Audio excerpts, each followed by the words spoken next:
a comenzar con esta interesantísima sesión sobre charlas sobre salud mental, que yo creo que es un tema que bueno, pues de rabiosa actualidad, digamos, yo creo que nos interesa a todos porque también nos afecta, nos implica a todos de forma directa muchas veces, en nosotros mismos, de forma indirecta también a veces nuestros seres queridos, nuestros conocidos, pero evidentemente la salud mental es una cuestión que forma parte intrínseca de lo que es el ser humano y su proceso de enfermar. Es decir, que como dice la OMS, ¿no? Pues la salud no es solamente la ausencia de enfermedad, sino pues ese bienestar, ¿no? Lo más completo posible, físico, psíquico y social. Y estos tres aspectos son determinantes también de lo que conocemos como nuestro estado de bienestar, son elementos esenciales. La salud física y los sistemas sanitarios se centran mucho en la salud física, que es algo, digamos, inevitablemente necesario e imprescindible, pero la salud mental es algo del mismo modo intrínseco que, lamentable o desgraciadamente, pues probablemente no cuente, igual que también un poco ese bienestar social, ¿no? La situación sociosanitaria, rompiendo una lanza también por este otro aspecto, que también es harina de otro costal, pero que ahí está. Y volviendo a la salud mental, yo creo que es algo esencial, como digo, para todos y cada uno de nosotros, ¿no? En nosotros mismos y nuestro entorno. Por eso yo creo que genera tanto interés y realmente, bueno, pues hay una necesidad importante también de ese tipo de atención, por lo que comentaba, ¿no? Porque los sistemas sanitarios, bueno, pues realmente tienen su capacidad de resolución de problemas hasta un cierto punto, pero la salud mental, desde luego, es una asignatura pendiente muy importante. No me voy a extender más. Desde el Colegio de Médicos, bueno, pues una vez más agradecer de una forma muy especial pues a Ibercaja la posibilidad de poder organizar aquí en estos magníficos salones este tipo de charlas, que son básicamente con la vocación de acercar a las personas, ¿no? A la ciudadanía, a la población, acercar determinados aspectos, distintos aspectos relacionados con la salud que pensamos que pueden ser de interés para todos, que como Colegio de Médicos pues forma parte también de nuestro compromiso con la sociedad, con los pacientes, con las personas, por acercar, ¿no? De alguna manera lo que es los distintos aspectos que nos afectan como personas a quien finalmente es el foco de la atención de lo que cuando hacemos medicina nos ocupa de verdad y nos importa, que es las personas pues, que nos necesitan, que tienen esa situación de fragilidad y a las que nos debemos.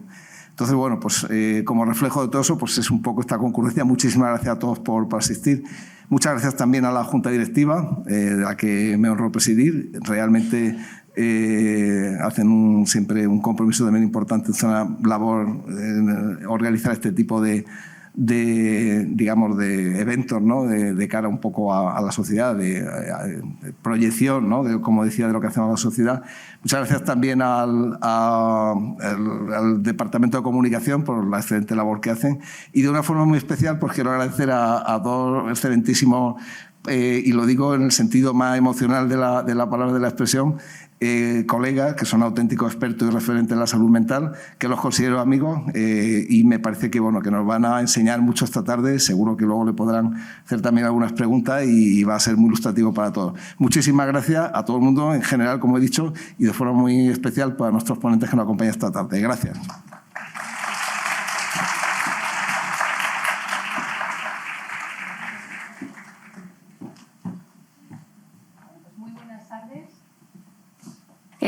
Como decía el presidente del Colegio de Médicos, hoy ponemos el foco en la salud mental, en la necesidad de saber más sobre estas enfermedades y sobre cómo afrontarlas, porque, según nos dicen los datos, 1 de cada 4 personas tendrá un trastorno mental a lo largo de su vida.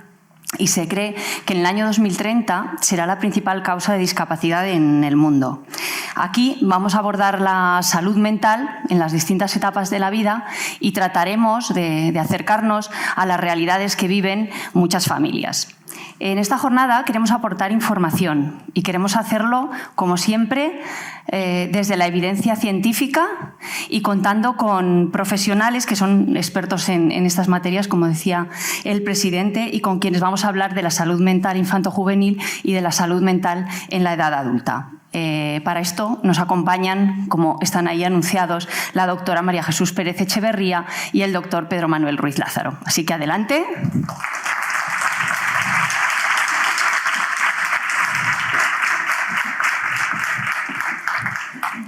Sentaos, por favor.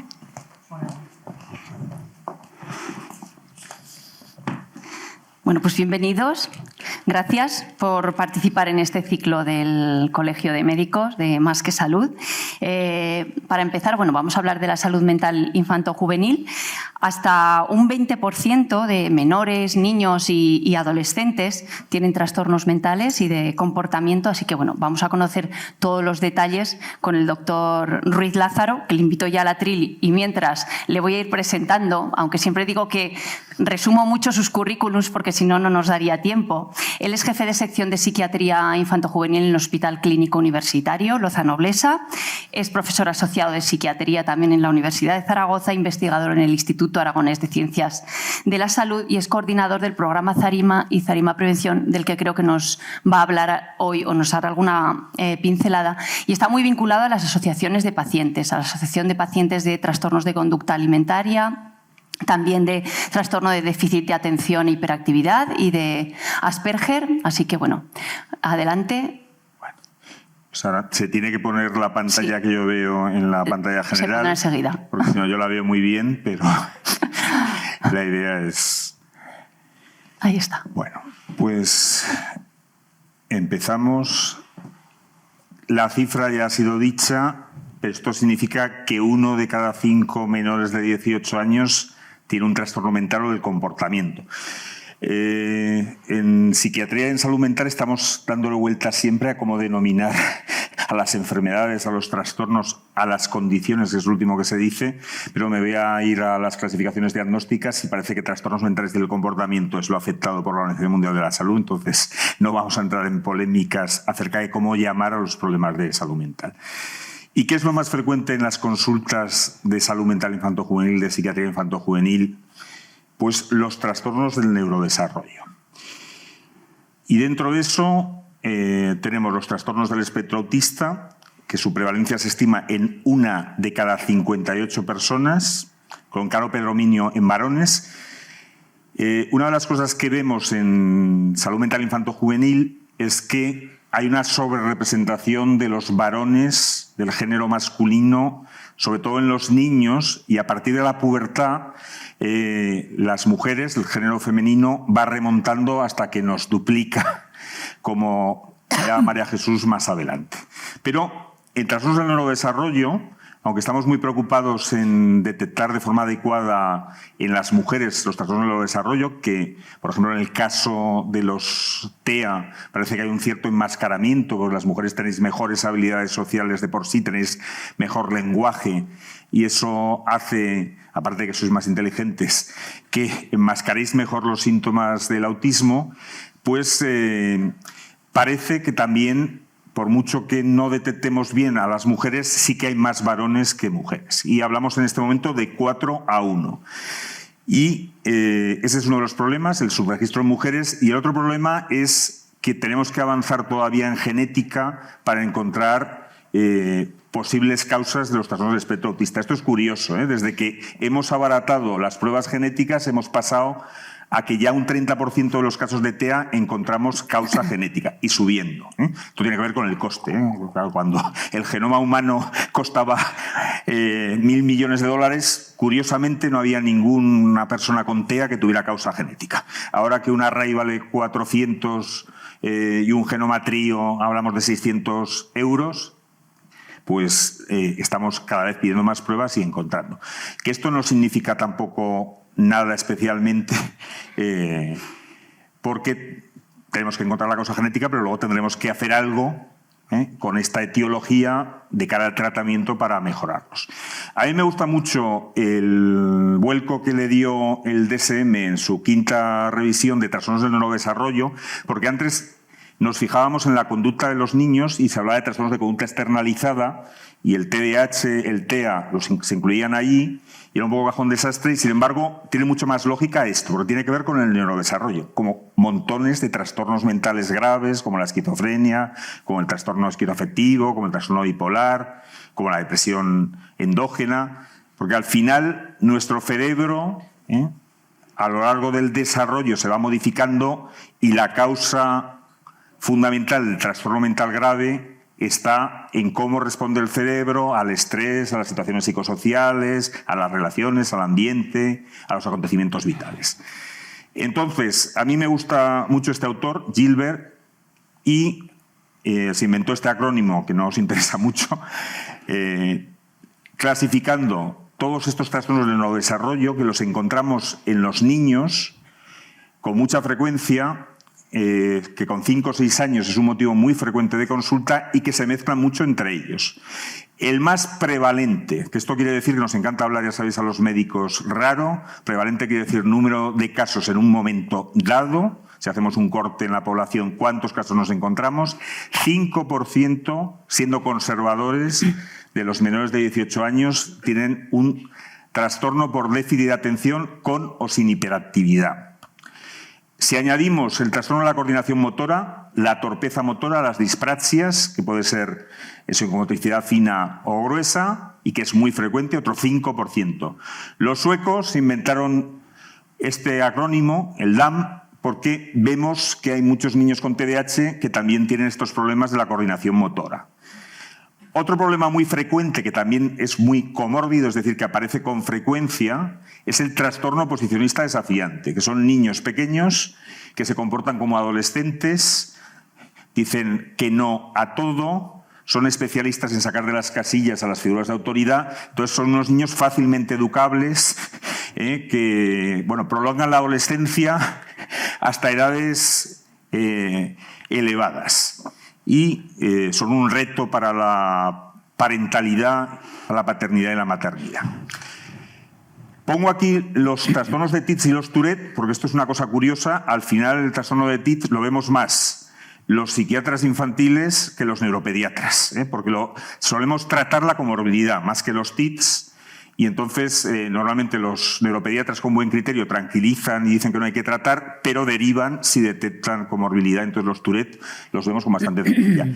TEAS, aquí sale el 1%. Antes os he dicho que incluso más, porque esto yo recuerdo hace años que decíamos que autismo era 4 por 10.000 personas y ahora fijaros que es 1 cada 58, que esto es el 1, pico por ciento, que es una cosa bastante espectacular. Ha subido en las últimas décadas de una forma increíble el diagnóstico de trastorno del espectro autista de alto funcionamiento. El Asperger, que ya no existe, porque lo han quitado las clasificaciones, y sus formas parecidas, y que esto es un problema interesante, porque es o que diagnosticábamos fatal antes, que no me lo creo, o que realmente, aparte que estaríamos más sensibles a diagnosticar, han debido subir de verdad por motivos que se nos escapan. Luego, trastornos del lenguaje, el trastorno de la capacidad intelectual, que fijaros que hablamos del 1,5% de la población.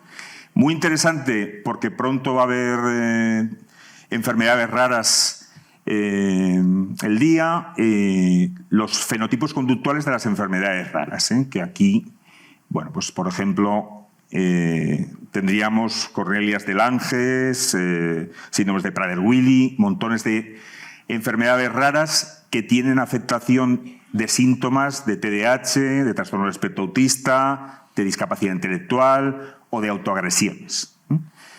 Y bueno, TDAH.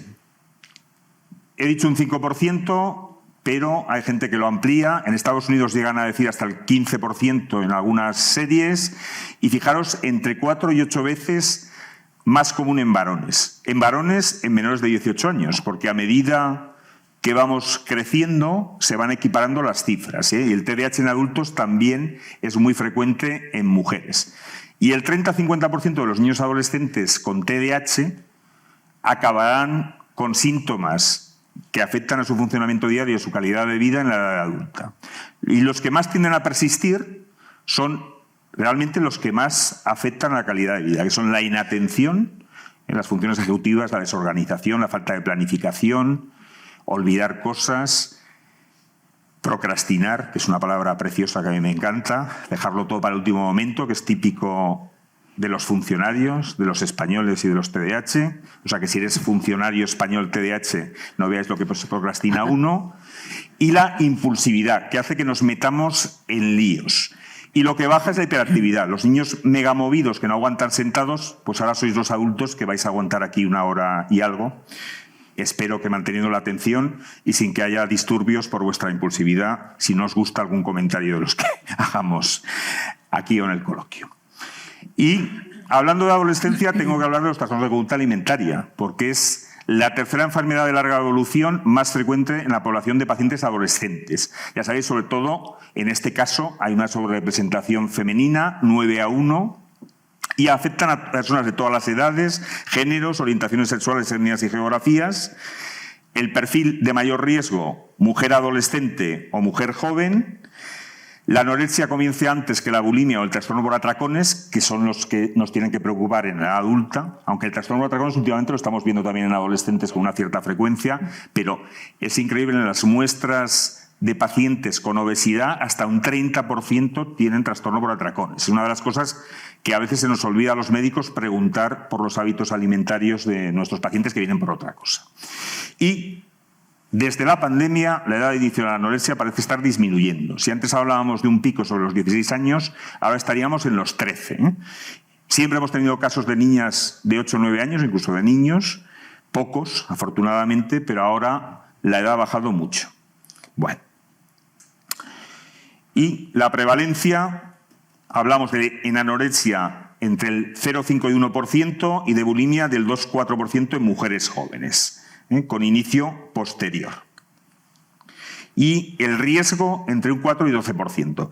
Esto fue mi tesis doctoral en el siglo pasado, no la voy a contar, tranquilizaros, porque ya sabéis que todo el mundo se emociona contando sus investigaciones, y más los que ya tenemos una edad, que aún te emocionas más porque son ya batallas de abuelo cebolleta, pero los TCA tenemos un recorrido en la comunidad autónoma, gracias al doctor Velilla, desde el año 76, de cuántos casos se han visto en la unidad primero, que no era de referencia, pero era donde iba todo el mundo, tenía un TCA, y luego ya de referencia desde el año 2000. Y fijaros, en 2014 tuvimos 126 casos nuevos ese año, un registro histórico. Lo digo, quedaros con eso, porque a raíz de la COVID empeoraron la gravedad de los pacientes y fueron subiendo lentamente, y llegamos al pico histórico de 2021, que son 140, que duplicaban los casos de 2019, que habíamos hecho un programa de calidad para reducir el número de pacientes que veíamos filtrando mejor,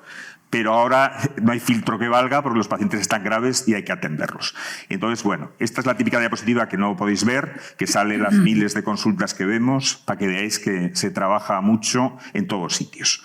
Y luego, en este momento, las unidades de salud mental infanto-juvenil están desbordadas por el malestar emocional, los trastornos adaptativos. ¿Os suena el acoso escolar? Pues ahora con el ciberbullying esto se ha extendido aún más. La ansiedad, que como decíamos va subiendo a partir de la pubertad, sobre todo en las mujeres, pero se da también en los varones y en cualquier tipo de género. Y las autolesiones no suicidas. 40% de los pacientes con otro diagnóstico pueden tener autolesiones no suicidas, pero el 10-15% de los adolescentes sin patología mental, en algún momento de su ciclo vital, se cortan o se golpean la cabeza contra la pared para encontrarse mejor de su malestar emocional.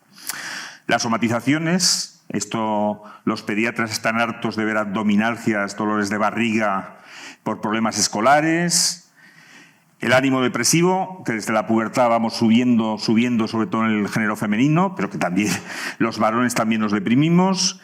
Tenemos la psicosis, que no hay que olvidar que los primeros episodios psicóticos suelen aparecer en adolescencia y primera juventud, y si consumimos porros aún más, y consumimos porros, os lo puedo garantizar, yo no, pero la población que estudiamos y los pacientes de la consulta sí.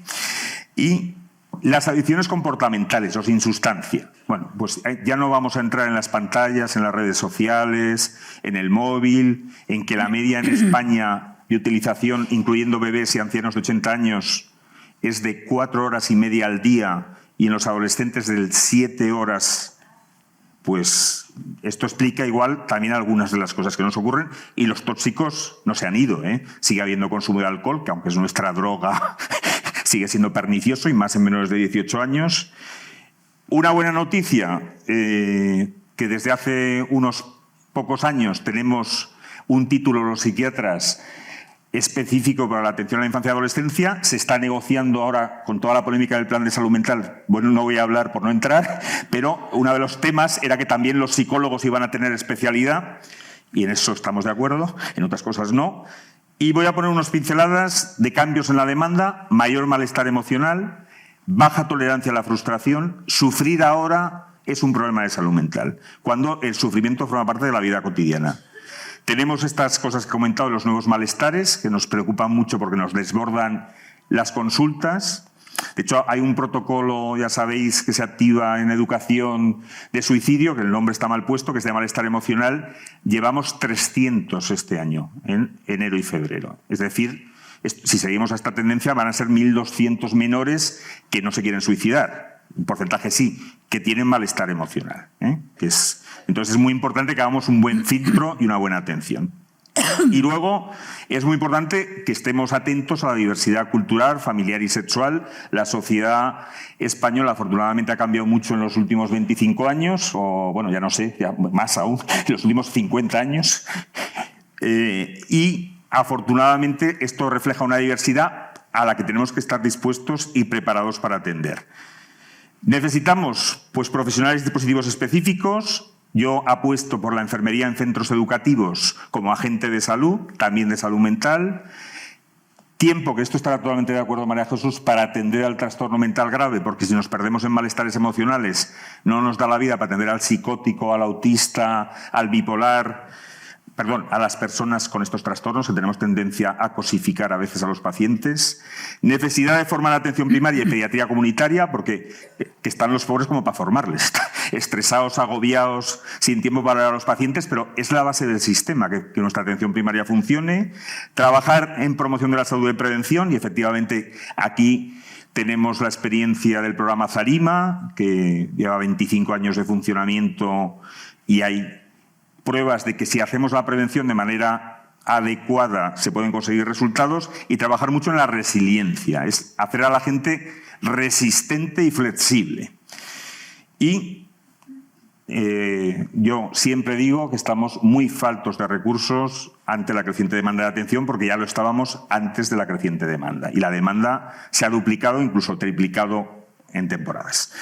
Y se nota que estoy en el comité de genética porque Feliciano Ramos me lo pidió y influye positivamente en mí Feliciano. Pues yo creo que los avances en la genética son importantes en cualquier rama médico-quirúrgica, y también lo van a ser en psiquiatría, lo cual no significa que tengamos que tener un reduccionismo biológico y que todo está en el cerebro y en los genes, porque eso es no entender las cosas, pero tampoco tenemos que negar la parte biológica y genética. Bueno, el 65% de la explicación de una anorexia está en los genes. El 70% de la explicación del TDAH está en los genes. Esto no significa que hoy por hoy sepamos hacer nada con eso, más que tratar a los padres, porque a veces detectamos a padres y madres con TDAH porque se identifican en sus hijos con TDAH. Y tratamientos personalizados. Veis que estoy intentando que en psiquiatría infantil no nos separemos mucho del resto de la medicina. Pues es importante esto que ahora tenemos muy claro en oncología y en otras, en inmunología, los tratamientos personalizados. Y luego, pues yo lo siento porque soy lobezno, y entonces pues terapia basada en pruebas científicas, es decir, lo de la medicina basada en evidencia, aunque sea un anglicismo, es lo que ha triunfado, es lo que dice todo el mundo. Pues efectivamente tenemos que intentar que nuestros tratamientos estén basados en ciencia, aunque la medicina, bien sabéis que no es ciencia también, sino arte, pero bueno. Y con esto le dejo paso a María Jesús. Gracias. Pues muchísimas gracias. Luego seguimos hablando. Bueno, ahora va a ser el turno para hablar de la salud mental en la edad adulta, de los aspectos generales, del abordaje y de los principales trastornos, y para eso tenemos aquí a la doctora Pérez Echeverría. Ella es jefa de servicio de psiquiatría del Hospital Universitario Miguel Servet, donde lleva trabajando 35 años. Además, coordina el área de salud mental del sector sanitario Zaragoza II. y bueno, es profesora también de la Universidad de Zaragoza. Y el año pasado me gusta hablar mucho de, cuando estamos en estas charlas, de la colaboración de los profesionales sanitarios con las asociaciones de pacientes, ¿no? Porque me parece una labor muy importante y en un foro como este me gusta decirlo. Entonces ella el año pasado con su equipo del Servicio de Psiquiatría recibieron uno de los premios anuales que concede la Asociación de Salud Mental Aragón, ASAPME, y fue sobre todo por impulsar, bueno, pues programas que facilitan la evolución de los pacientes y centrados en su mejoría. Así que nada, adelante.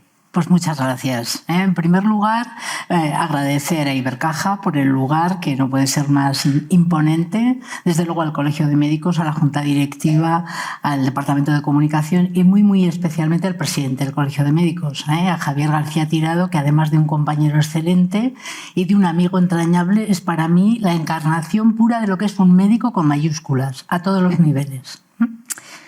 Entonces yo me he planteado un poco la presentación en 4 bloques. Voy a ir muy deprisa porque el tiempo es escaso y es una visión un poquito panorámica, pero habría una primera parte sobre lo que significa la salud mental en general, algunas cifras que muchas de ellas ya han sido planteadas aquí, un poquito qué vemos los psiquiatras y los psicólogos clínicos, los equipos de salud mental que exploramos en un paciente cuando nos llega a la consulta, qué tipo de abordaje hacemos, cómo hacemos una historia clínica y por último pues los trastornos que más frecuentemente tratamos y no hago alusión a todos los que son más específicos de la infancia y adolescencia porque los ha nombrado Pedro y me dirijo más al adulto. La definición de salud mental es bien amplia y claro, es una tarta enorme en la que entran infinitos actores porque se puede definir como el bienestar físico, emocional, psicológico y social que está incluido en el concepto de salud mental, resulta esencial para la salud general, no hay salud general si no hay salud mental asociada y para la calidad de vida del sujeto, afecta la forma en que pensamos, sentimos y actuamos cuando nos enfrentamos a la vida, cómo manejamos el estrés, cómo nos relacionamos con otras personas, cómo hacemos nudo, cómo hacemos anclaje y cómo tomamos decisiones. La OMS la plantea de este modo que me parece adecuado y dice: la salud mental es un estado de bienestar mental que permite a las personas hacer frente a los momentos de estrés de la vida, desarrollar sus habilidades, sus características, sus cualidades, poder aprender y trabajar adecuadamente y contribuir a la mejora de la comunidad. ¿Esto qué implica? Pues implica que los actores que están inmersos en el concepto de salud mental son amplísimos. Hay desde aspectos individuales propios del sujeto que uno debería trabajar, como es intentar una actividad y una vida saludable, el tener la mejor salud global posible, el conocerse, el tener un poco de autoconocimiento, de intentar que haya una serie de relaciones familiares, emocionales, afectivas, pues suficientes y lo más entrañables posible y que tengamos unas redes de apoyo social. Y luego hay otras estrategias que naturalmente nos influyen, que están ahí, que son de lo macro, pero que tienen que ver con la salud mental, cómo no, y con la salud general, como son estrategias políticas, situaciones personales globales de la comunidad, condiciones del trabajo, etcétera, etcétera. Por eso la salud mental es muy amplia y nosotros, yo concretamente como psiquiatra, como médico vocacional, me dedico sobre todo no al cuidado de la salud mental, que está implícito, sino a la atención a las personas con trastornos mentales, que sería como nuestro objeto de trabajo más directo. Cuando se han hecho estudios generales se han visto algunos factores que afectan a la salud mental y las afectan negativamente. Los principales que ponen de manifiesto numerosos estudios son las enfermedades mentales, por supuesto. Una persona que padece una enfermedad mental, sobre todo si tiene un trastorno mental grave, que definiremos luego, pues esto afecta a la calidad de vida, a la calidad de la salud, a los planes de futuro y a todas las cuestiones generales. Pero también la inseguridad, la tendencia a la desesperanza, el rápido cambio social, los problemas de la inmigración, el riesgo de violencia, la pobreza, naturalmente, las adversidades sociales, la exclusión, el consumo de tóxicos, que hay que ponerlo muy de relieve, porque es uno de los factores más negativos para la salud física general y para la salud mental, y los problemas generales de salud.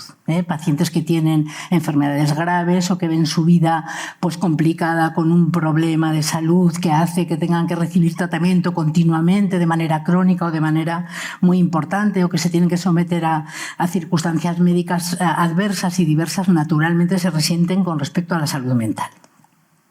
Las cifras las cuento muy deprisa porque ya han salido aquí, pero son muy, muy llamativas. 1 de cada 4 personas tendrá o tiene ya un trastorno mental a lo largo de su vida, según cifras de la OMS. Estamos hablando de un 25%. Por tanto, 450 millones de personas en el mundo se ven afectadas por problemas de salud mental que dificultan gravemente su vida. No estamos hablando de pequeños problemas emocionales, no, problemas importantes de salud mental que les grava la vida. El 12,5% de los problemas de salud general son debidos a trastornos mentales, cifra superior a la de las personas que se ven afectadas con cáncer o con trastornos cardiovasculares. Imaginaros que es un porcentaje enorme. Un 1% de la población mundial padece una esquizofrenia. Es una enfermedad además imponente, pero es universal, llama la atención porque aparece en todas las culturas y en todas las lugares del mundo. Más de 300 millones padecen una depresión clínica, no estar depre, una depresión clínica que luego definiremos. Cerca de 800.000 personas se suicidan cada año y es la segunda causa de muerte, como ya ha dicho Pedro y Melania, en alguna franja de edad, por ejemplo, de los 15 a los 30 años.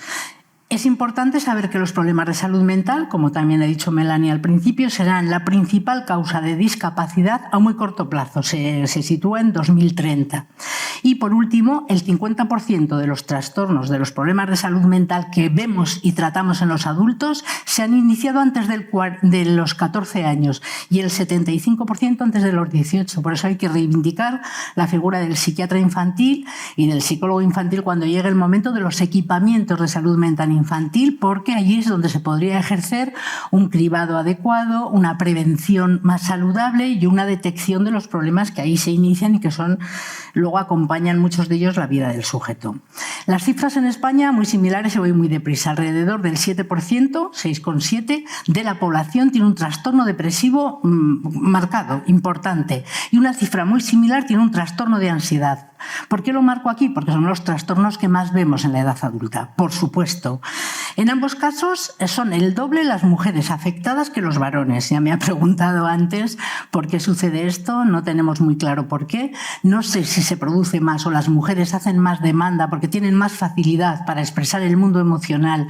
Y en el mundo de los varones a veces estos cuadros de abatimiento, etcétera, pasan por otro tipo de conductas que las enmascaran por uso de tóxicos, por problemas de otra índole, pero la verdad es que la demanda en mujeres por depresión o ansiedad es el doble que en los varones. Alrededor del 3% de la población adulta tiene un trastorno mental grave que se define como un trastorno importante de la estirpe de la psicosis, que luego hablaremos, o de un trastorno mental considerable que rompe la continuidad biográfica del sujeto, que saca al sujeto de su vida cotidiana, en la que aparecen síntomas y signos psicopatológicos mayores, ideas delirantes, alucinaciones o fenómenos sensoperceptivos diversos que hacen que el sujeto tenga un mal enjuiciamiento de la realidad. Está fuera de la realidad, está enajenado y tiene, por lo tanto, un problema grave de la salud mental, pues hasta un 3%. Esto significa que hay más de 1 millón de personas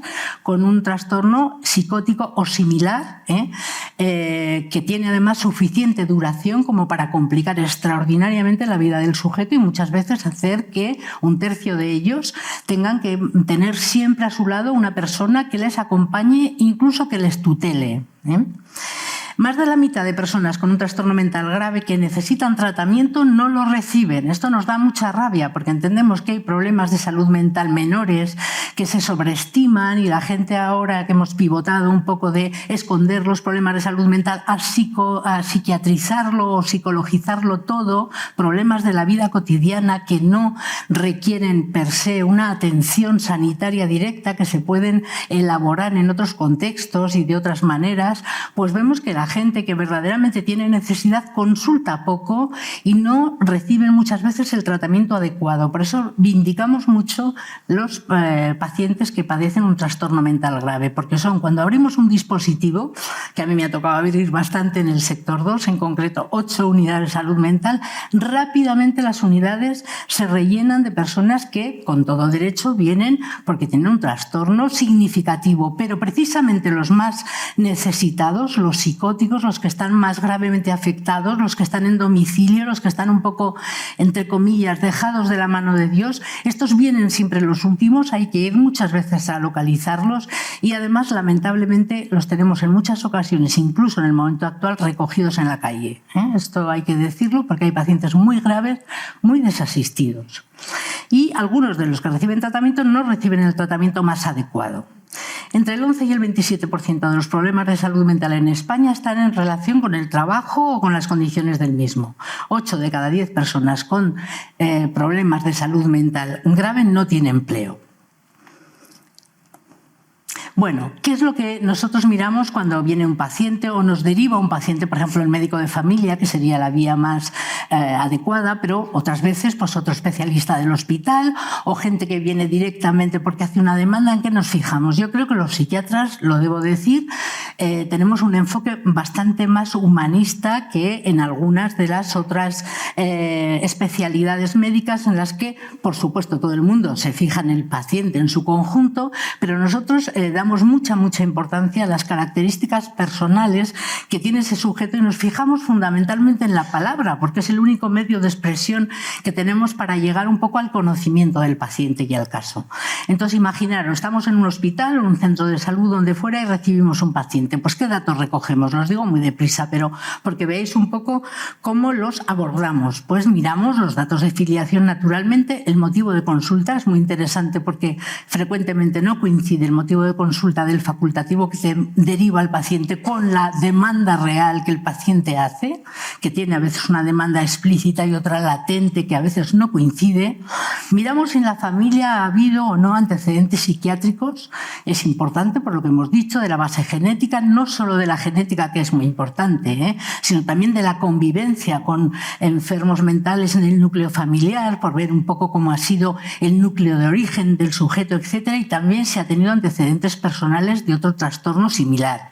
Y entramos un poquito en la psicobiografía. A nosotros nos interesa ver cómo ha sido el devenir de ese paciente, cómo fue su historia infantil, de qué familia procede, en qué trabajaba el padre y la madre, cómo fue el embarazo, el parto y el desarrollo psicomotórico del niño, o sea, de ese mismo paciente en la infancia, cómo era el ambiente familiar, qué lugar ocupaba en la fratria de hermanos, cómo se fue desarrollando un poco las cuestiones emocionales o afectivas en su casa, la historia escolar, hasta qué lugar o hasta qué años llegó en cuanto a sus estudios, le gustaban los estudios, había un buen ambiente académico, se desarrolló afectivamente y educativamente de una manera correcta, tiene un buen recuerdo de su colegio, de su lugar, de sus amigos, de sus compañeros.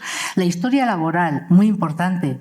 Hay muchos datos muy significativos de pacientes con trastornos que están continuamente cambiando de trabajo o continuamente entran en conflicto o continuamente. Hay que mirar qué trabajos se han tenido cuando ha habido un cambio laboral, porque si ha sido un cambio para mejorar, un cambio con una expectativa realista del paciente o ha habido allí una dificultad adaptativa.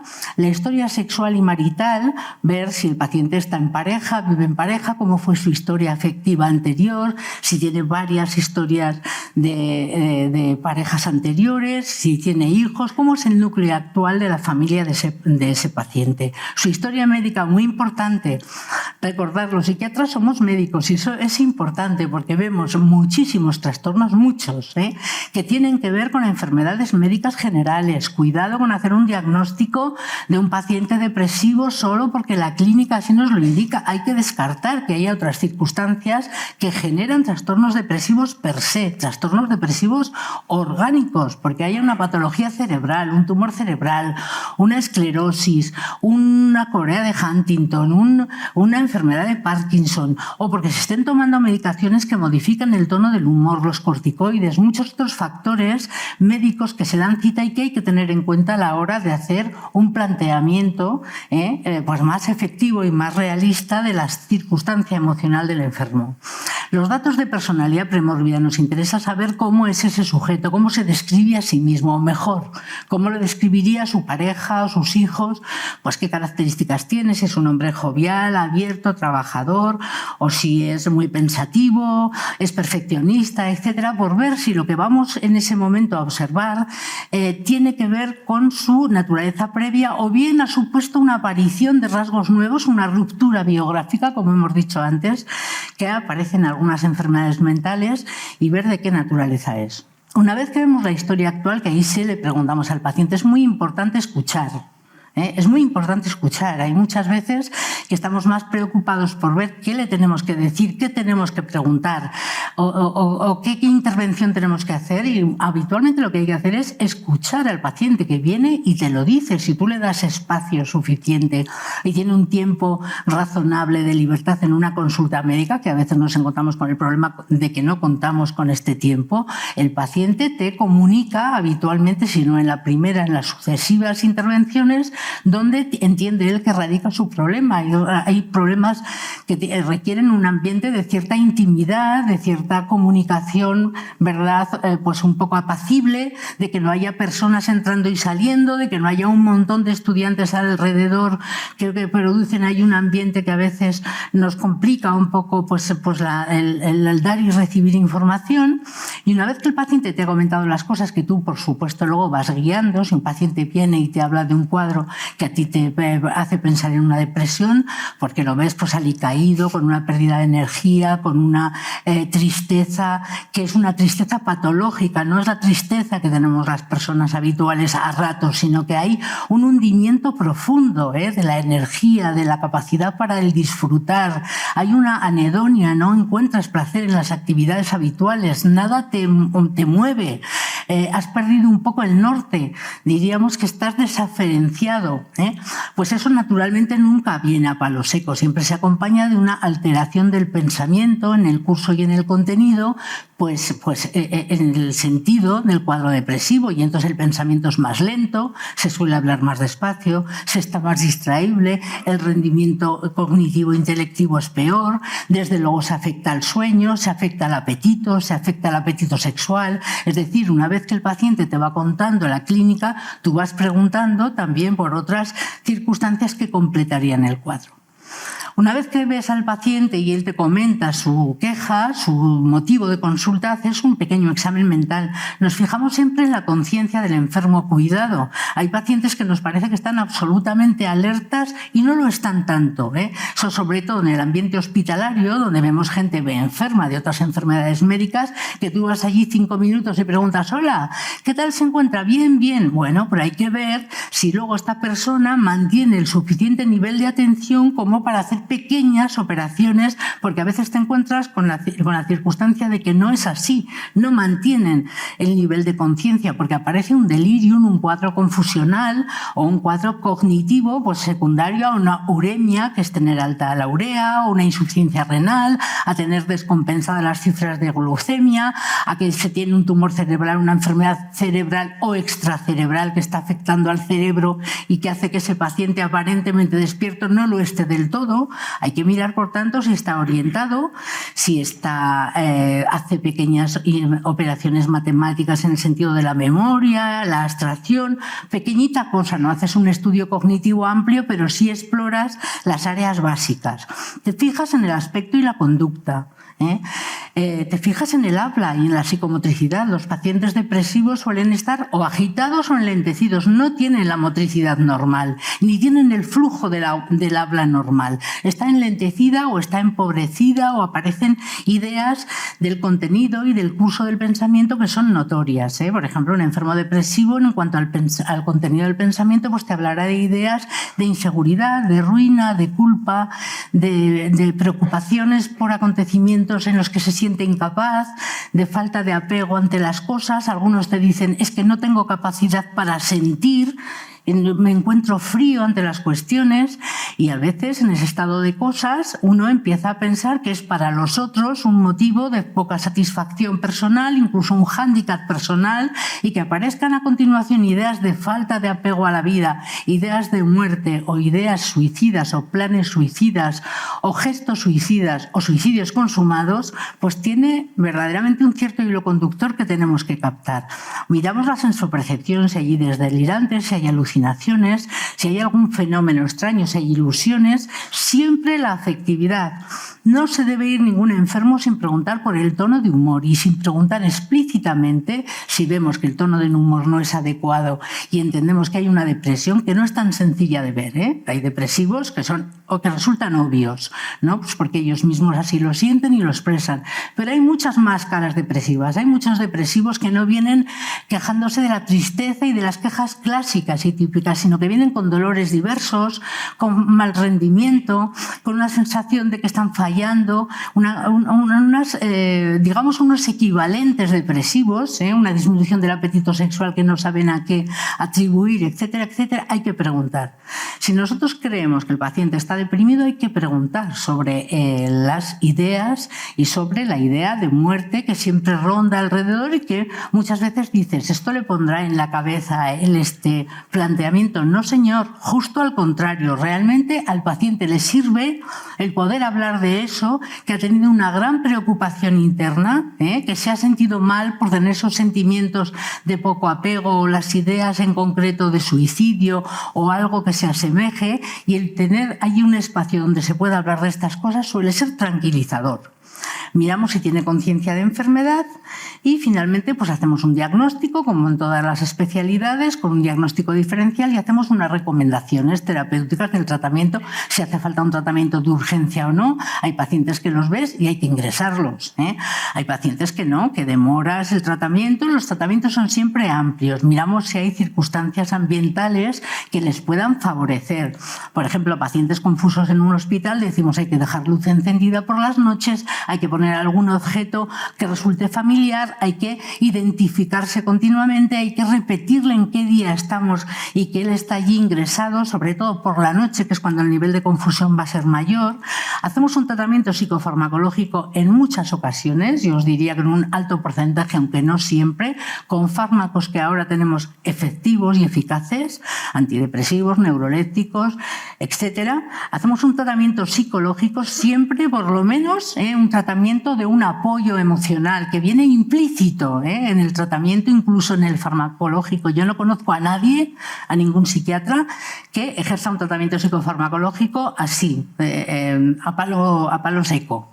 Todo el mundo establece una alianza terapéutica con el otro, porque es evidente, se interesa por aspectos de su psicobiografía, y a veces sí que hacemos además tratamientos psicológicos más reglados, más concretos, más de estilo cognitivo-conductual o más dinámico, o técnicas más concretas, o técnicas de ventilación de emociones, o planteamos un grupo o una técnica de autoayuda con otros pacientes, etc. Y tratamiento social en muchas ocasiones, o por lo menos una intervención a ese nivel. Nosotros en las unidades contamos con trabajadores sociales, que es muy importante en los equipamientos porque dan un punto muy interesante de tratamiento y de pronóstico. Por último, ahora ya voy muy deprisa porque si no me paso del tiempo, si no me cortáis, que son los trastornos más, solamente los proyecto ahí y os digo, los más frecuentes son sin duda en el adulto la depresión y la ansiedad.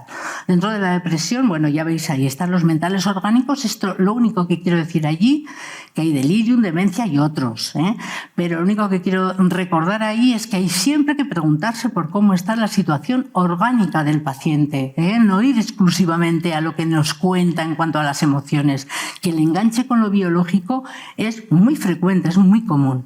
Trastorno por uso de sustancias, que simplemente los dejo ahí, las intoxicaciones, abstinencias, consumos patológicos o dependencia, y tendríais alcohol, opiáceos, sedantes y barbitúricos, estimulantes, cocaína, anfetamina, cannabinoides, el cannabis, ojito, hasta la cafeína y el tabaco. Trastornos psicóticos, lo importante, lo que os decía antes, no lo repito, pues son los trastornos mentales graves. Estos son nuestros pacientes que, como los medios que tenemos son limitados y la demanda es ilimitada, en la red pública de salud, los que trabajamos vocacionalmente ahí desde hace muchos años, siempre nos centramos en que estos pacientes, que son los más desasistidos y los más desfavorecidos, tengan tratamiento, al menos estos, ¿eh? Deberían también tener derecho todos los restantes, como es natural, pero no olvidarnos de estos pacientes que a veces no hacen demanda. Aquí están la esquizofrenia, pero también la depresión mayor grave, a veces con características psicóticas, a veces melancólica, que es impresionante de ver. Si veis un melancólico no se os olvidará en la vida, porque es un paciente visto vaciado de contenido. Cómo puede permanecer durante horas en una actitud medio catatoniforme, mirando casi sin ser visto, pensando en ralentí, con una circunstancia personal tan triste y tan impresionante que desde luego hay que tomar a veces medidas de emergencia. Ahí estarían las psicosis maníaco-depresivas, los trastornos neuróticos, fundamentalmente decimos lo que no son psicóticos, pero aquí estarían sobre todo los trastornos vinculados con el estrés agudo o postraumático, muy interesante, ahí lo dejo por si queréis luego preguntar algo. Los afectivos no psicóticos, las distimias, que son las depresiones más crónicas, más cotidianas, más comprensibles, que no suponen tanta ruptura. Los trastornos de ansiedad bien generalizada o bien en crisis de pánico, los panic attacks, que llenan las consultas, porque la gente viene con una sensación de me muero, me aparece aquí un agobio, tengo una tensión, estoy sufriendo una crisis cardíaca, son de repetición, propio de personas jóvenes, aparecen cuando menos te lo esperas, en el cine, por la calle, etcétera, etcétera. Las fobias, que es parecido a esto, pero aparece frente a una circunstancia que es el estímulo fobógeno, bien sea cualquier objeto simple, o también la fobia social, que es cuando te sientes sometido al escrutinio de los demás y crees que vas a hacer el ridículo y que te vas a quedar ahí parado y entonces te entran ganas de hacer pis, de ir al baño, de vomitar y tienes que eludir esas circunstancias sociales, no puedes dar clase, que les suele pasar a los profesores, curiosamente, no puedes hablar en público, etcétera. O la agorafobia, donde el miedo es a estar en una situación, una multitud o un transporte público donde la creencia es que te vas a poner enfermo, te vas a desvanecer en un momento determinado, vas a tener que pedir ayuda por incapacitación súbita y va a ser horrible, y entonces empiezas a eludir estas circunstancias hasta que te vas quedando cada vez más aislado. Los trastornos por somatización y los disociativos, los trastornos adaptativos, que estos son más comprensibles, son las reacciones de estrés, ¿no? Esto nos llena las consultas. A nosotros nos gustaría que estos trastornos adaptativos se pudieran tratar más en el ámbito, por ejemplo, de la atención primaria. Sin duda hay muchos médicos de familia preparadísimos para tratarlos, pero no cuentan con tiempo. Es que en 8 minutos ponerte, además de hacer un diagnóstico, hacer una aproximación terapéutica, etcétera, pues no da lugar. Entonces nos rellenan muchas consultas y son trastornos que, aunque son dignos de ser tenidos en cuenta, digamos que son más comprensibles, más razonables, no tan graves, pero que se pueden cronificar y te pueden amargar la vida. Los de personalidad, que son súper bonitos, no os los comento, pero son súper bonitos. Ahí está la personalidad antisocial, la limítrofe, la narcisista. Y por último, pongo fenómenos psicofisiológicos o psicosomáticos, pero es que yo hago siempre mucho énfasis en, por favor, el tener en cuenta los factores emocionales en los hospitales generales, en las otras especialidades, cuando tratamos a enfermos tan graves, cuando tratamos a enfermos oncológicos, cuando tratamos a enfermos que han sido intervenidos. Por favor, esos factores de la humanización de la medicina. Hay psiquiatras y psicólogos clínicos que se dedican a esto y que hacen una buena red de tratamiento mucho más completo.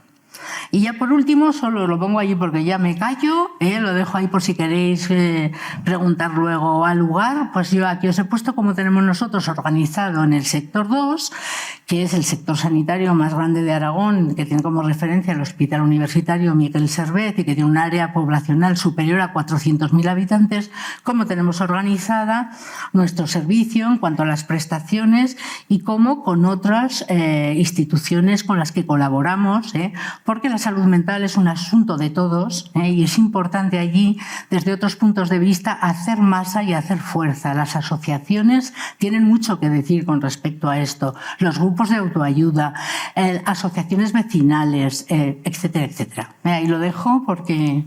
Muchas gracias. Muchas gracias.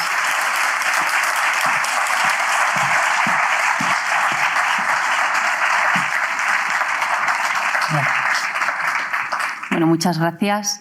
Me ha gustado mucho porque los dos vivimos en este mundo de tanta tecnología y todo tan robotizado, que escuchar que la medicina es un arte, ¿no? O escuchar que la medicina hay que humanizarla, o que detrás, pues eso, hay personas, ¿no? con una historia, y cuando hablamos de enfermedad mental y todos los datos que han dado detrás, pues al final hay personas que sufren, que tienen además pues muchos problemas asociados, y pues afecta al entorno familiar, al entorno laboral, al de amigos.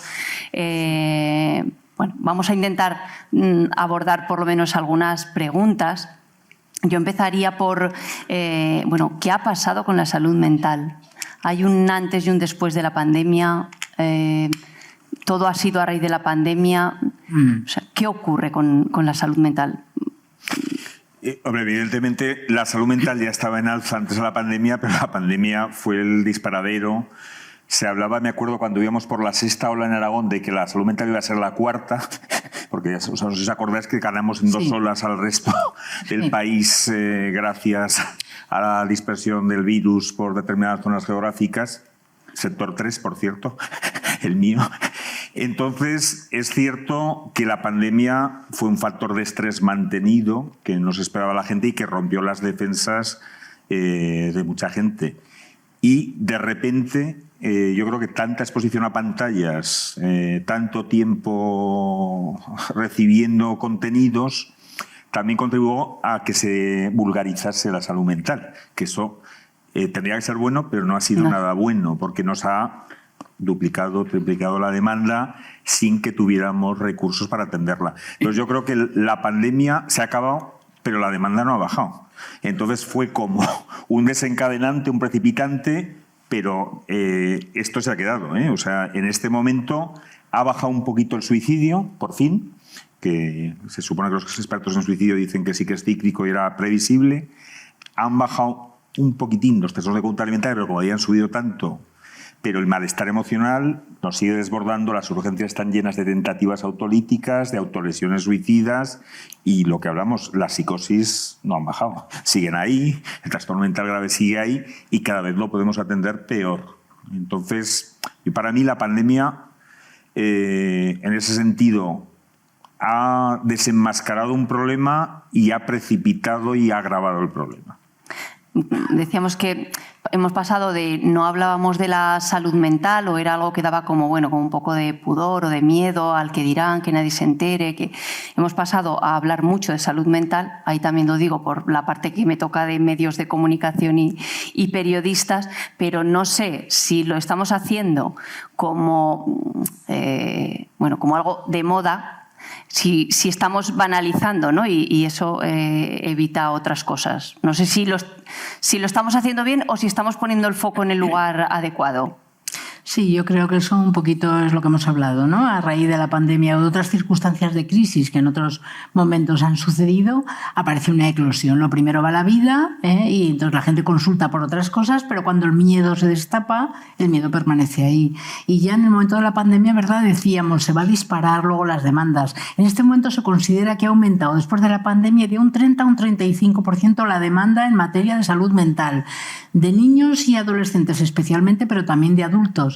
Los trastornos mentales graves no han aumentado. Son las otras demandas, ¿no?, que tienen razón de ser. O sea, ¿por qué no va a ir una persona con un trastorno adaptativo a un lugar donde hay especialistas? Claro que sí, pero tenemos que tener los medios, porque si no, acabamos teniendo que elegir, ¿no? Entonces, yo personalmente elijo por aquello que sé tratar pues un poco mejor que otros colectivos, ¿no?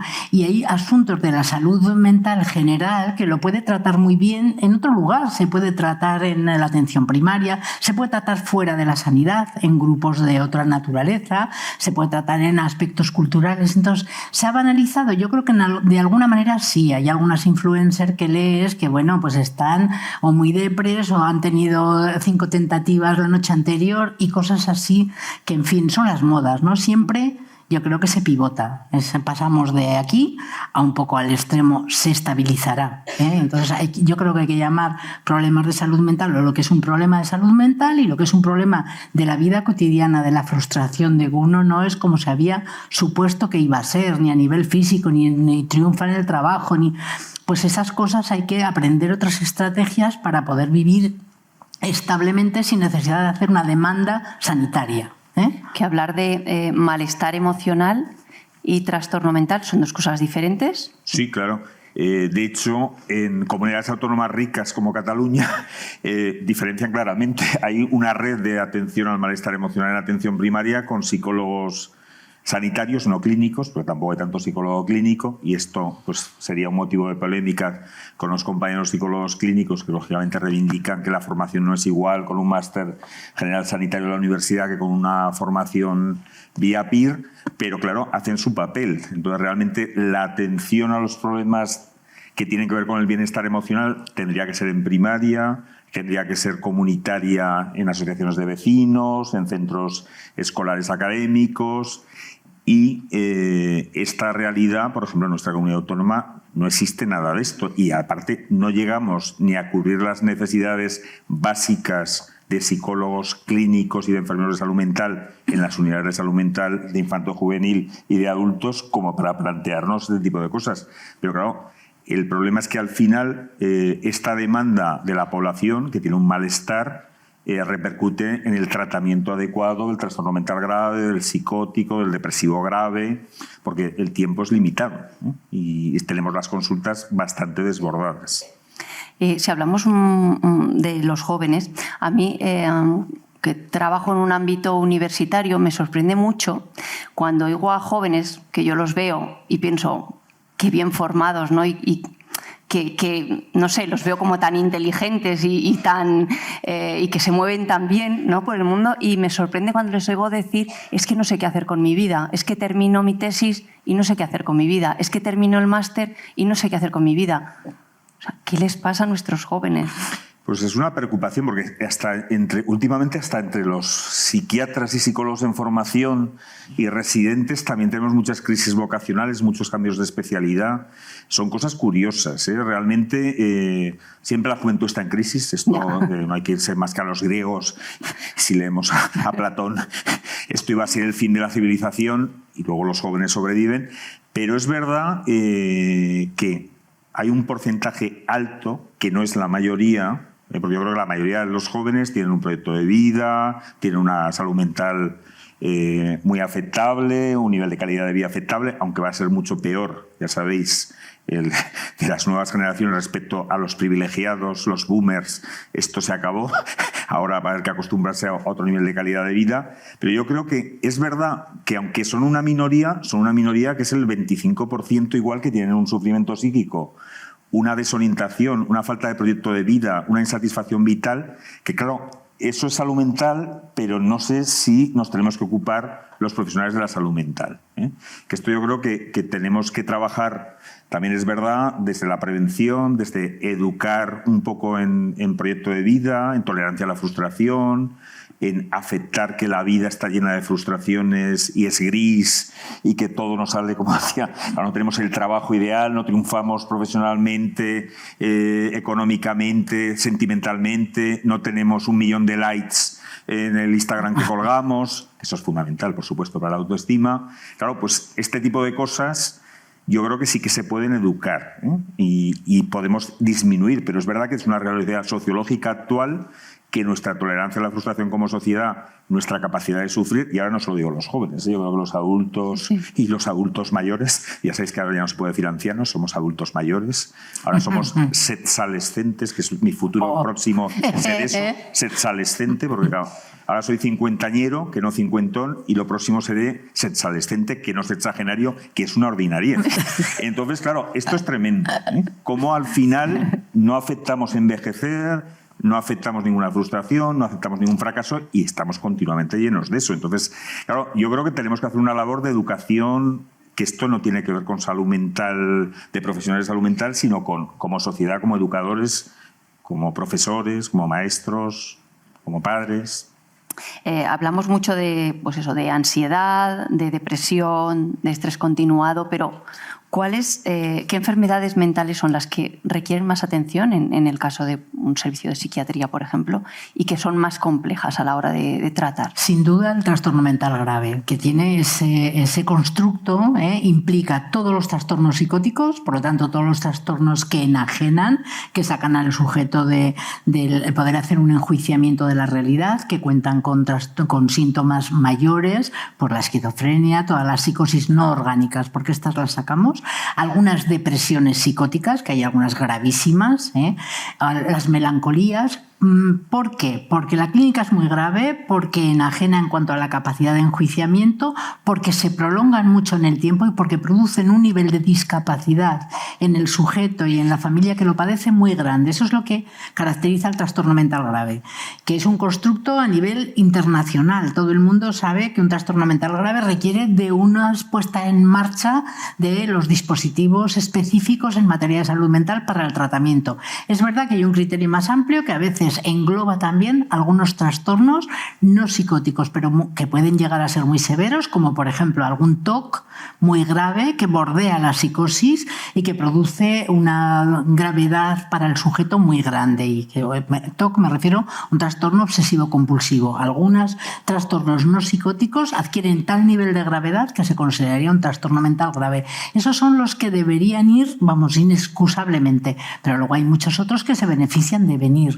En las personas mayores, ¿cuál es la patología más frecuente? Pues ya hemos dicho, en adultos, depresión y ansiedad con muchos subtipos.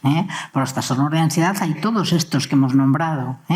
Pero en los ancianos, o en las personas que ahora ya estaré siendo políticamente incorrecta porque llamo personas mayores a las personas mayores, pues estos tienen, además de la depresión, la demencia. Entonces, en un anciano o en una anciana, distinguir si se trata de una depresión o una demencia no es sencillo, no es tarea sencilla, porque muchas veces los cuadros se acabalgan, se inicia con un cuadro afectivo y luego se ve más lo cognitivo, o por el contrario, vemos una bajada de rendimiento que tiene que ver más con la afectividad y con el humor que con las capacidades reales, que una vez que se trata, que hay que tratarlos, no hay que tomar una actitud más nihilista o más decidiosa. A mí eso personalmente me pone muy nerviosa, el pensar que el esfuerzo que haces por un niño o un joven dejas de hacerlo a nivel sanitario por una persona mayor, por un paciente oncológico, por alguien que tiene perfecto derecho a que se ponga en marcha la maquinaria y tratar lo que sea tratable. No estamos hablando de medidas extraordinarias, pero no hay que hacer dejación de funciones, nunca. Entonces, pues no es sencillo, pero en personas mayores, pues también trastornos de la esfera cognitiva vemos muchos. Sí. Aprovecho, en unas semanas os podéis apuntar, Patricia Gracia, una adjunta del sector 2 que está en el público, os hablará de un libro muy interesante de divulgación en personas precisamente con demencia. Pues sí. Hago publicidad, pero es que lo merece está muy bien, y el libro que está muy bien. Sí, es cierto. Hemos dicho que es una enfermedad mental, pues al final afecta también al entorno de la persona, ¿no? De amigos, de familia. ¿Cómo debe ser el acompañamiento de la familia? Porque luego también a veces hay esa sensación a veces pues de culpabilidad o de no saber cómo actuar o de cómo debería ser. Ya sé que no es fácil y menos para hablar aquí así en 2 minutos, ¿no? Pero ¿alguna pincelada de cómo es ese acompañamiento? Claro, pues en psiquiatría infantil es que es fundamental. Claro. La familia al final, y yo creo que en adultos también. O sea, que es a veces uno de los fallos que tenemos en el sistema y que a veces se quejan las familias, es que a veces nos centramos en el paciente adulto y se nos olvida la familia, que es un colaborador necesario. Y que, hablamos de coterapeutas, los familiares, porque según cómo lo hagan, bien o mal, pueden contribuir a mantener el trastorno o a facilitarle mucho la calidad de vida al paciente con trastorno mental. Pues es lo que hablábamos. Una de las cosas que hacemos mucho en salud mental es trabajar con las asociaciones, colaborar con las asociaciones de familiares y de pacientes, pero también de familiares, porque a veces son los grandes olvidados los familiares del paciente con trastorno mental. Luego, pues el tiempo es limitado en las consultas. Entonces, bueno, pues implica un esfuerzo también trabajar con las familias, dedicarles un tiempo, pero sin duda son fundamentales. Por ejemplo, en trastornos de conducta alimentaria, la terapia más eficaz en adolescentes es la terapia basada en la familia. Es decir, si no incorporas a la familia, tienes menos probabilidades de que un trastorno de conducta alimentaria mejore. Y esto, bueno, pues lo podemos decir prácticamente de casi todos los trastornos. Sí. En adultos igual, vemos algunos pacientes que son traídos a veces o que vienen espontáneamente, no porque estén peor, sino porque la familia va claudicando. Han estado cuidándolos, sometiéndose a una tensión importante, con mucho amor, pero también a veces pues con mucha desorientación, y desde luego hay que trabajar estos aspectos, porque si no llega un momento que el cuidador o el acompañante, etcétera, está sin fuerzas y sin guión un poco. Vamos a dar paso a alguna pregunta, pero bueno, mientras preparan los micros, que no veo, que no tengo luz, sí que me gustaría que por lo menos pudiéramos comentar algo sobre el tema del suicidio, ¿no? Que es un tema que durante muchos años nunca se ha hablado, jamás. Nosotros en medios de comunicación estamos ahí aprendiendo, ¿no? a hablar de esto, siendo que es un problema de salud pública. Hay que hablar más del suicidio, hay que hablar mejor. Pues hay que hablar en las consultas, hay que hablar en los colegios. No tengo tan claro que haya que hablar en los medios de comunicación, que en esto voy contra el discurso actual de los suicidólogos, que ha cambiado. Yo creo que hay que hablar de enfermedad mental, hay que hablar de malestar, pero el problema de los medios de comunicación es que al final, pese al código de estilo, se habla de métodos, se habla de familia desahuciada, la madre se tira del quinto, se precipita, y esto sabemos que el efecto Werther existe. Sí. Es decir, que sí que esto puede hacer conductas de imitación. Entonces yo sí que creo que hay que hablar del suicidio en las consultas, hay que hablar en los medios de comunicación, pero no de las noticias del suicidio, no de un suceso, y de los métodos concretos y dar detalles, porque claro, yo entiendo que si fuera periodista lo haría, es muy mediático, es una noticia de impacto, ¿vale? Pero claro, es verdad que sí que vemos conductas de imitación, O sea, en nuestras edades, que afortunadamente la tasa de suicidio es bajísima, en menores de 25 años creo que la doctora Irigoyen la semana pasada dijo que había habido 11 casos en Aragón, por debajo de 15, 0 en 2024, es decir, estamos hablando, claro, terrible que haya 10, que haya 11 casos al año, pero estas son las cifras, lo que tenemos que mover. El problema es que yo creo que más que hablar de suicidio, lo que tenemos que hacer es intentar prevenir los factores prevenibles de suicidio, porque el suicidio no siempre se puede prevenir. Podemos mejorar la salud mental y hacer una asistencia adecuada, sobre todo pues teniendo programas de suicidio con recursos adecuados, porque claro, no sirve de nada detectar tempranamente a los pacientes si luego no los puedes ver pronto. Y esto es una realidad que nos ocurre, por ejemplo, con los protocolos. Si se activan 300 protocolos en 2 meses, es imposible, con los recursos actuales que tenemos en las unidades de salud mental comunitarias, que los veamos en la semana que se activa el protocolo. Es imposible. O sea, no hay sistema ni público ni privado que sea capaz. Entonces, yo con el tema del suicidio sí que diría que es muy importante hablar, romper el tabú, la gente tiene que contarlo, es bueno desahogarse, hay que decírselo al médico, hay que decírselo a tu familia, a tus compañeros de clase, es bueno que los profesores estén preparados para escuchar, pero no sé si los medios de comunicación, en ese sentido, tenéis que, sobre todo, de noticias concretas. Sí, yo estaría básicamente de acuerdo con lo que señala Pedro. Sí, yo creo que el suicidio es un tema absolutamente complejo, muy de la intimidad personal, del que no sabemos muchos de los factores, pero otros sí. Sabemos qué circunstancias conducen a un suicidio consumado, que no es lo mismo que una tentativa suicida o un gesto. De hecho, en los jóvenes hay muchos gestos autolíticos, pero pocos suicidios consumados, gracias a Dios, mientras que en los personas mayores y en los ancianos, fundamentalmente, pocas veces hacen un intento que no se consiga, que no sea un suicidio consumado, asoman menos, igual que las mujeres hacen más tentativas, pero los hombres lo consiguen más. De cada 10 tentativas hay un suicidio consumado y a veces no sabemos qué pasa en el interior. A mí esto siempre es un tema que me ha parecido absolutamente impactante, porque ¿qué pasa en la cabeza de una persona que hace un suicidio y consuma?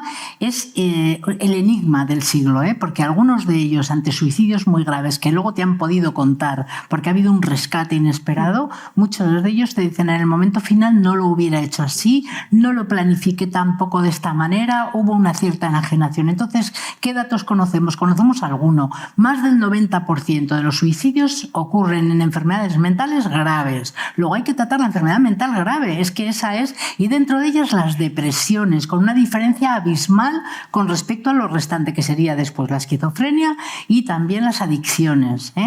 Ojo con los enfermos que tienen enfermedades crónicas dolorosas a las cuales no se les da una salida o un soporte a nivel médico, son candidatos muy claros. Ojo a los enfermos crónicos que tienen dificultad respiratoria, disneas, que se ven apurados, que respiran mal por la noche, a los que se les acaba de hacer un diagnóstico que no encierra grandes posibilidades, son candidatos también. ¿Y qué pasa en la cabeza? Pues no lo sé, pero yo, desde luego, lo que más me impactó son, dentro de los estudios dinámicos, de los psiquiatras más dinámicos, recuerdo esta frase porque se me quedó muy grabada: el paciente suicida no va hacia algo, no va buscando algo, busca salir de una realidad que le parece insoportable de vivir.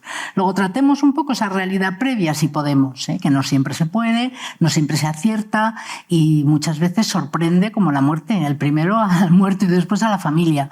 Pero tratemos un poco las circunstancias que conocemos que se dan cita para intentar evitar ese momento de tal impotencia funcional y de tal sufrimiento y de tal naturaleza que a todos nos conmueve, porque claro, es que hay muertes, pero hay algunas muertes que si se pudieran prever. Tenemos también además la certeza de que muchos pacientes tienen una onda expansiva de suicidio en un momento dado, pero el mismo paciente pasado ese momento no sostendría ese afán o ese interés de suicidio. Luego estemos lo más atentos posible, ¿no? Tratemos lo tratable, diría yo. Bueno, creo que, vale, preguntas, nos quedan como unos 10 minutos. Buenas tardes. Interesante conferencia. 2 preguntas. Una, en el supuesto, yo por ejemplo, ya son mis hijos mayores, pero si tuviera un hijo en secundaria, con algún trastorno adaptativo o veo yo que no se relaciona bien, ¿lo llevaría a un psicólogo o a un psiquiatra? A ver, un momento. Pues, la segunda. Y la segunda es los trastornos de salud pues conllevan farmacia y esa farmacia se vuelve crónica. ¿Hasta qué punto como daño colateral influye en el hígado la farmacia crónica durante bastantes años? Hemos hablado de esto. Sí. Pues los que manejamos en salud mental infanto-juvenil, psiquiatría infanto-juvenil, me voy primero por la segunda, los fármacos no causan ningún daño hepático. Es decir, los fármacos que más utilizamos, que son los estimulantes, el metilfenidato, que se empezó a utilizar en los años 60 en Estados Unidos y en España en el año 83, es decir, que hay millones de personas en el mundo tratadas y durante muchos años no causan ningún tipo de problema ni nefrológico, ni hepático, ni ningún tipo de... No ha habido ningún muerto, de hecho, por consumo de estimulante legal, metilfenidato. No hablo de estimulantes ilegales, cocaínas y anfetaminas de abuso, que por eso sí que ha habido fallecidos. Lo digo porque usamos fármacos muy seguros. Nosotros tenemos muy pocos fármacos realmente con indicación. Usamos ISRS, que son sertralina y fluoxetina, que son de los antidepresivos más seguros. Tanto María Jesús como yo asistimos en la década de los 90 a este cambio que hubo de los ISRS respecto a los tricíclicos, que eran unos fármacos extraordinarios, pero te dejaban estreñido, con sequedad de boca, dormido. Y entonces, bueno, pues eran estupendos, te curaban de la depresión, pero te daban muchos efectos secundarios, cosa que con los ISRS, en general, el perfil de tolerabilidad es muy bueno y no tienen riesgo especialmente hepático, ni mucho menos, y se pueden tomar durante años, porque de hecho, depresiones recurrentes hay que tomar durante años. Claro, los fármacos, todos los fármacos que funcionan tienen efectos adversos, todos.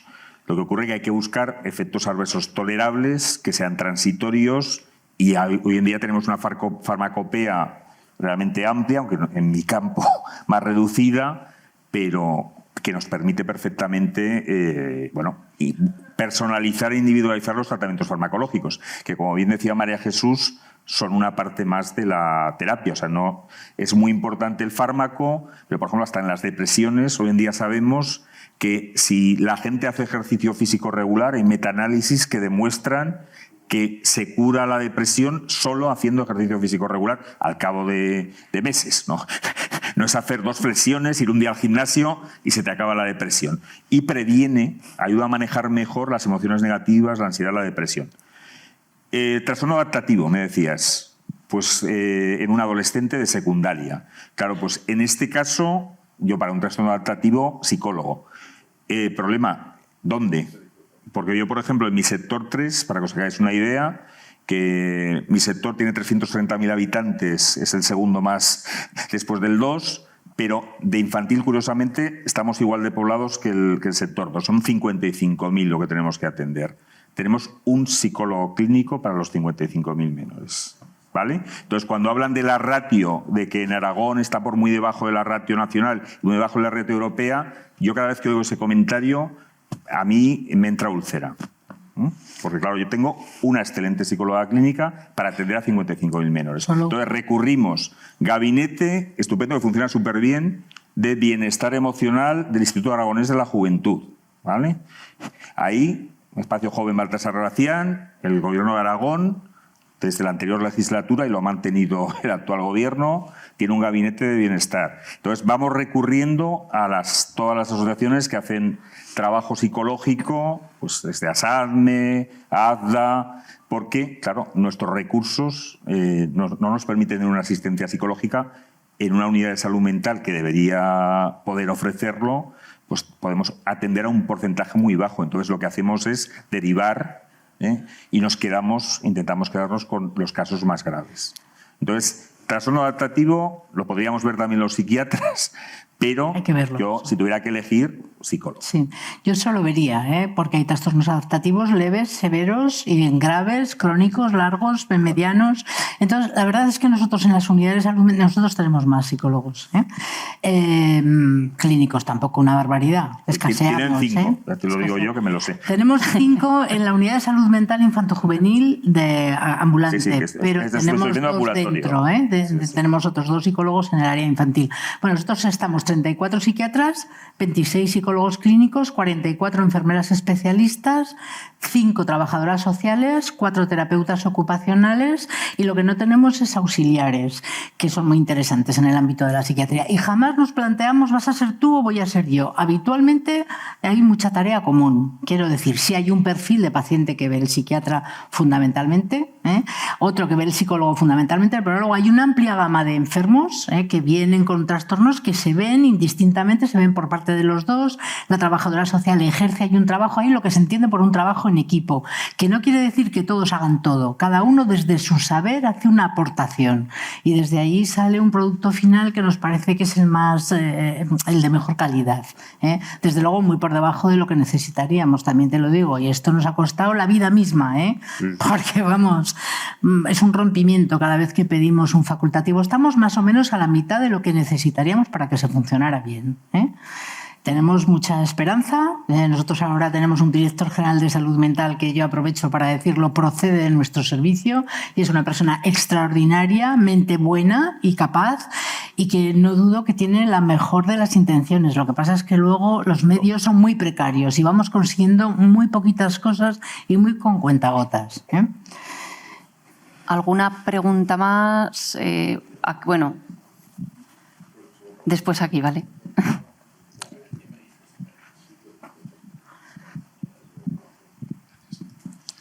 Buenas tardes. Yo quería preguntar, como sociedad, ¿qué deberíamos hacer para evitar o por lo menos disminuir la estigmatización de las enfermedades mentales? Gracias. Muy buena pregunta, porque este es uno de los problemas, y lo tenemos en el día a día. En las urgencias hospitalarias lo apreciamos. Esto del estigma está muy presente, incluso en el colectivo sanitario, que deberíamos estar especialmente sensibles en eliminar estigma, pero esto es una realidad. Esto en el triaje En general, es que psiquiatría somos la única especialidad que si un paciente dice que quiere ir a psiquiatría, va directamente y no lo trían, que es una cosa curiosa. Si tú vas a un hospital y dices quiero ir al traumatólogo y te miran por si acaso tienes algo roto. No, al psiquiatra van directamente.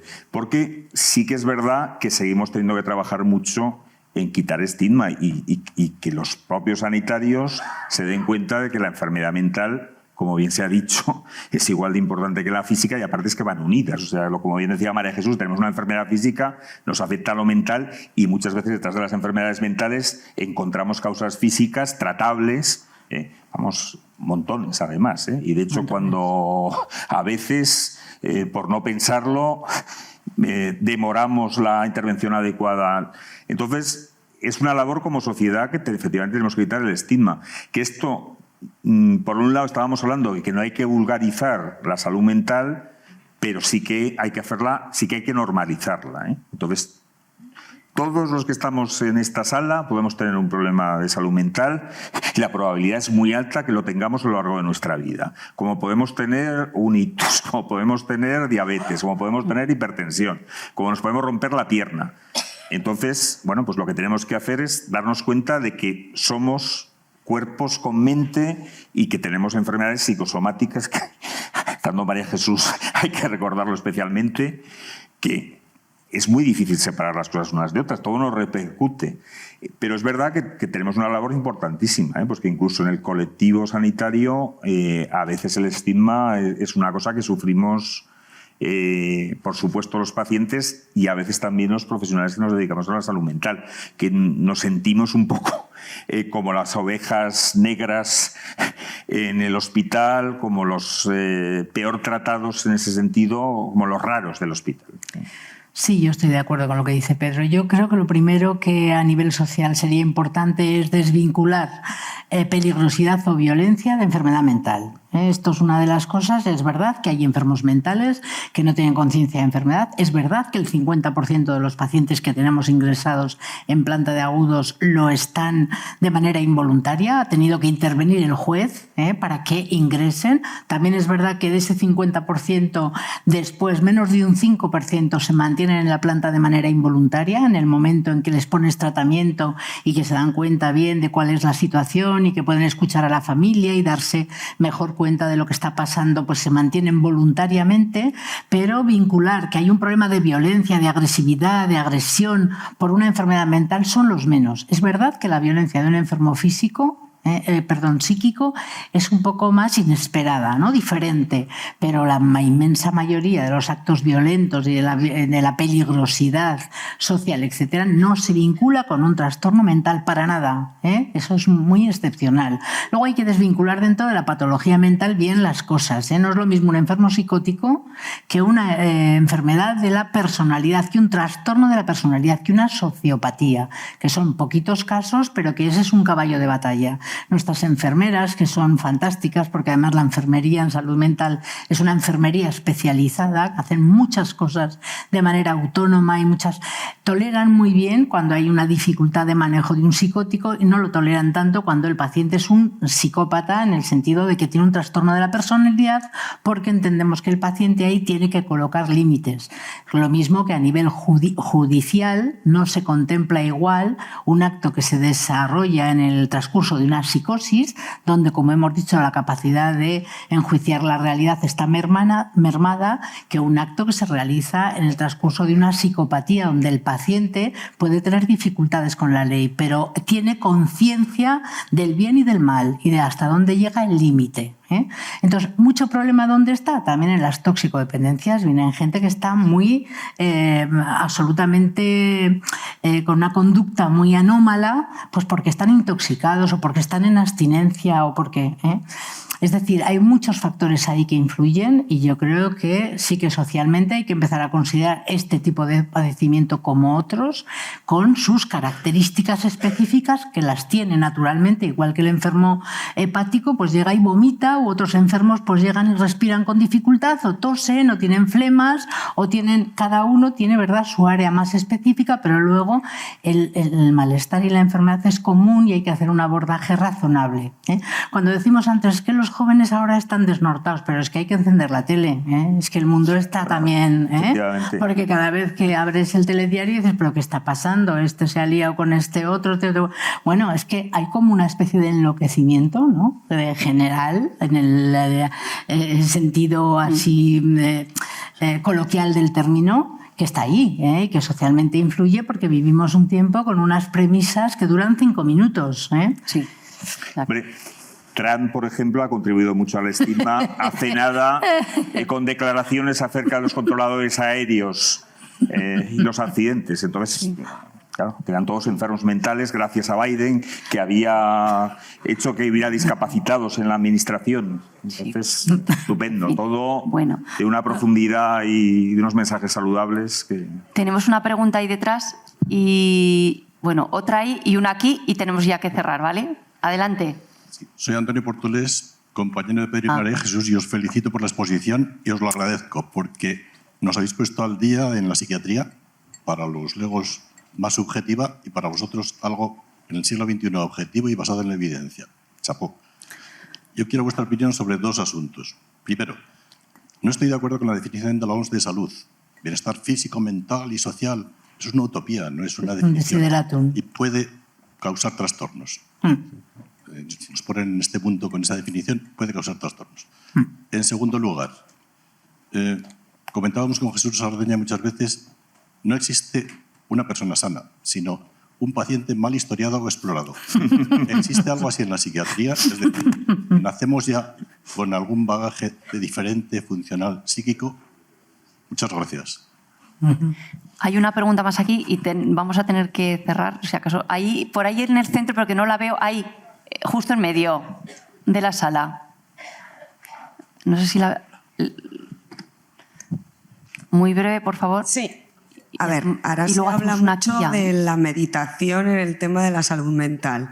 Yo quería saber si realmente eso es efectivo o no, un poco en los beneficios o no de eso. Doctora.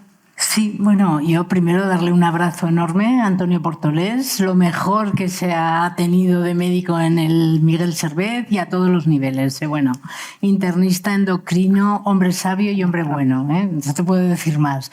Y luego una persona que sabes hacer un abordaje del enfermo, vamos, que no necesitas de la colaboración de psiquiatra alguno porque haces un enfoque integral que, vamos, me levanto el sombrero.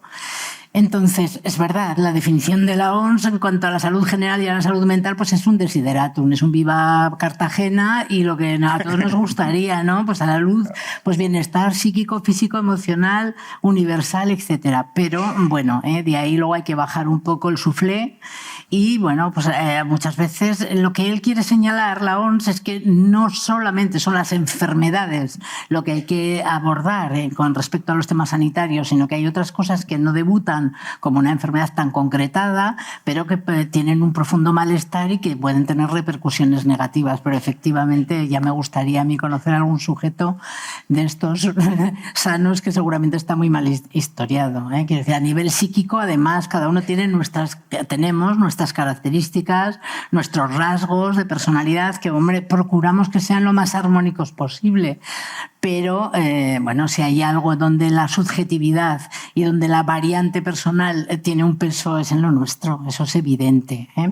Y con respecto a la meditación, yo no conozco bien el tema, pero tenemos algún compañero, por ejemplo, García Campayo, como sabéis, es el catedrático de psiquiatría en este momento en la Universidad de Zaragoza y es miembro de nuestro equipo, es adjunto de nuestro equipo, que hace mucha técnica de mindfulness con excelentes resultados, eso sí, me consta.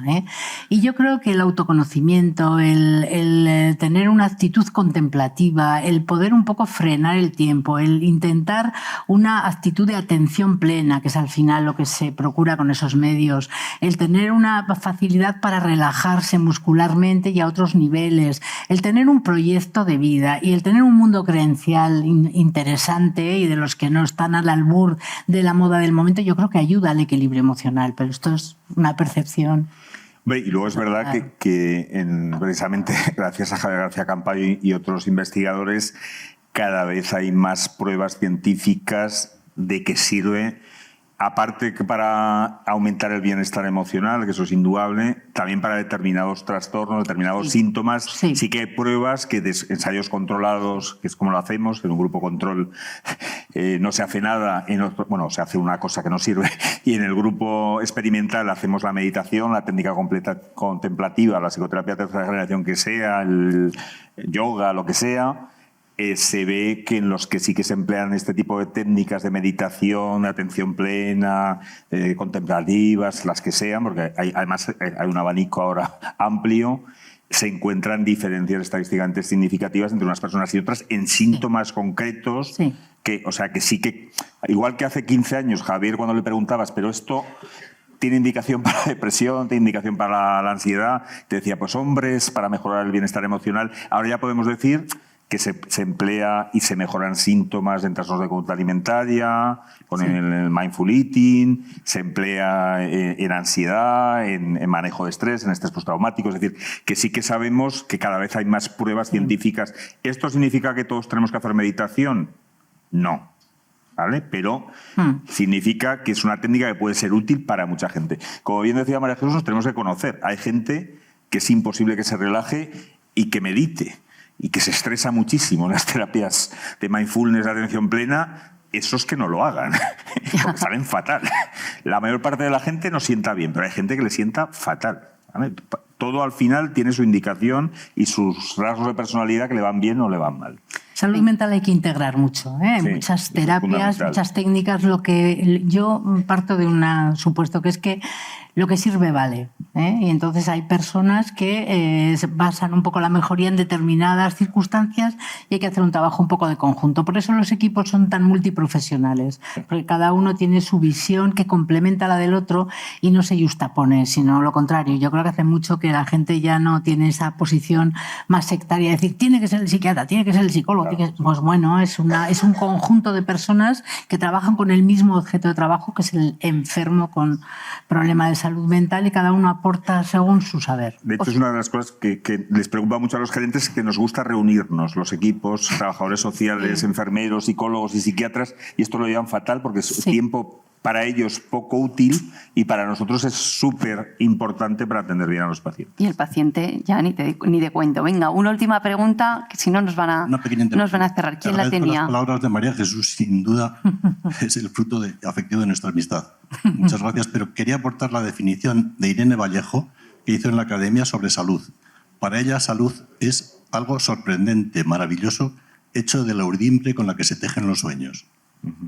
Venga, una pregunta que lleva aquí esperando. Buenísimo. Un aplauso, por favor. Sí, porque con lo bien que habíamos acabado con esto. Sí, pero me sabe mal porque llevan aquí esperando mucho. Habláis de la salud mental. A mí hay un tema que me preocupa. ¿Cómo está la salud mental de los profesionales sanitarios? Que no hablamos y somos los cuidadores. Sí. Y creo que no estamos ahora en un buen momento. Estamos fatal. Parece que la sociedad desconoce cuál es la situación de la salud mental de sus propios cuidadores en todas las áreas de la medicina. Y si tenéis algún dato, me gustaría que son los foros para que la sociedad también conozca cómo están sus cuidadores. Pues yo creo que esto es una pregunta muy relevante porque es un poco la sensación que tenemos todos cuando te reúnes con médicos de primaria. Los médicos de primaria están fatal. Hay una tasa de burnout en los profesionales y de desmotivación. Tenemos la sensación de desborde, de que esto se nos ha ido de las manos y no sabemos cuándo, ni cómo, ni por qué. Y entonces es verdad que tenemos que hacer mucho por cuidar la salud mental. Siempre ha sido una preocupación de los colegios de médicos, el PAIME, pero claro, esto es la punta del iceberg porque está pensado para cuando estamos fatal, que hay que ingresarnos, nos hemos vuelto alcohólicos, tomamos cocaína, pero claro, es verdad que no nos cuidamos en ese sentido porque hace mucho, todos los que nos dedicamos a salud mental sabemos los grupos Balin, hay cosas probadas hace décadas que funcionan, el tener reuniones de profesionales para compartir las malas experiencias con pacientes, las agresiones, los fracasos, pero todos como médico, como psicólogo, como terapeuta tienes que enfrentar a tus fracasos, que eso es muy duro, ¿no? El asumir que tú te has esforzado pero el paciente ha ido fatal, incluso ha fallecido, esto lo llevamos muy mal.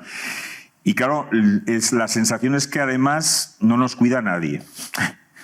Claro que igual por eso tenemos que empezar a cuidarnos nosotros, porque la sensación es que la administración no nos cuida. Pero lo triste es que últimamente hablando con compañeros de privada están igual, que esto es lo que me preocupa, con lista de espera, desbordados, que no pueden atender bien a los pacientes. Entonces, claro, no sé en qué momento se nos ha ido de las manos, pero sí que creo que es bueno, efectivamente, que la sociedad sepa que estuvo muy bien que nos aplaudiesen a las 8 cuando había pandemia, pero que ahora que se acabó la pandemia, que no nos agredan, que no nos insulten, que nos traten con respeto, que de verdad que la mayor parte de médicos tenemos vocación, nos interesan los seres humanos y que estamos para intentar ayudarles, que a veces lo hacemos mal porque somos humanos y somos imperfectos, pero de verdad que tenemos vocación de servicio y de ayuda. Entonces, por favor, que no nos insulten y nos agredan, Es que esto ocurre, Esto ocurre y eso tampoco ayuda nada a nuestra salud mental.